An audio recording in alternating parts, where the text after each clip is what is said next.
Most option sellers totally screw up their iron condors and iron butterflies. Not because they don't understand the strategies, but because they have no idea where to put their wings. Like seriously, the body of it is obvious. Sell a straddle, sell a strangle, pretty simple. But the wings, that's where everyone starts guessing. If you place them too close, you're gonna totally kill your edge because they're gonna cost way too much. And if you put them too far away, well, guess what? It's basically no protection at all. So in this video, I'm gonna give you a dead simple 3-step system for figuring out where to place your iron condor and iron butterfly wings so that you'll never need to wonder about it again. All right, so the whole system starts with one thing: pricing the straddle. Let's say the stock is trading at $20 and the straddle is going for $3. Cool, that $3 is going to become your reference point moving forward. Step 2 is picking the strike that you're going to actually sell the wings at.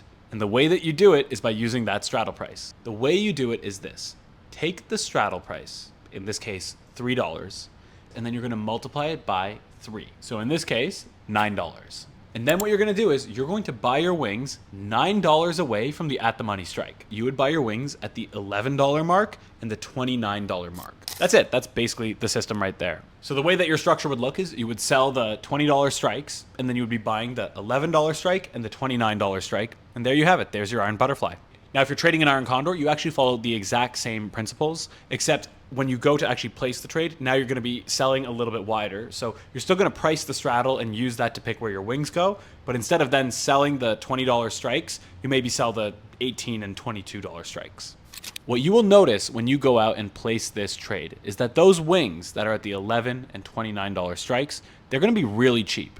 You're probably going to end up paying a few pennies for each of them. And the reason is that the odds of the stock actually going that far out are pretty low. And so therefore, the cost of those options is pretty low as well. And you might be wondering to yourself, Sean, if the wings are so far out, are they even really doing anything for me? And the answer to that is, in most cases, no, they're actually not doing that much for you. They will not be hit in most cases. That is okay though, because remember what we said at the start. If you place the wings too close, then you actually end up destroying your edge. The entire purpose of buying wings is completely misunderstood by most retail traders. They think that the purpose of the wings is to give them a good risk reward on their trade, or to just define the trade a little bit more clearly. And sure, these are things that sometimes happen, or you could easily just bring the strikes in closer and that will be accomplished. But the true purpose of wings is to hedge away black swan events, right? You're there, you sell a straddle, and all of a sudden the company's getting acquired and the stock price doubles.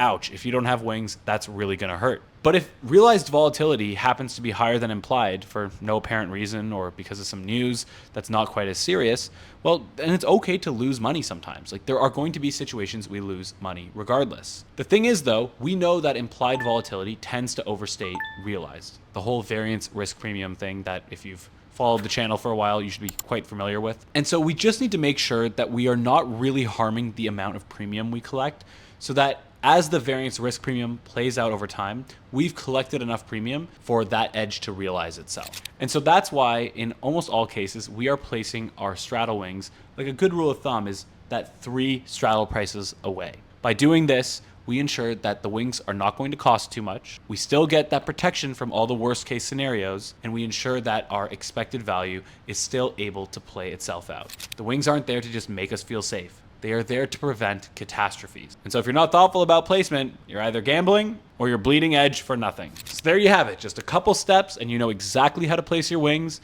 You can follow this for every single trade you're using, where there's an iron condor or an iron butterfly. If you have any questions about it, please leave a comment below. I will be more than happy to help you. And if not, I will see you in the next video. Happy trading, everyone.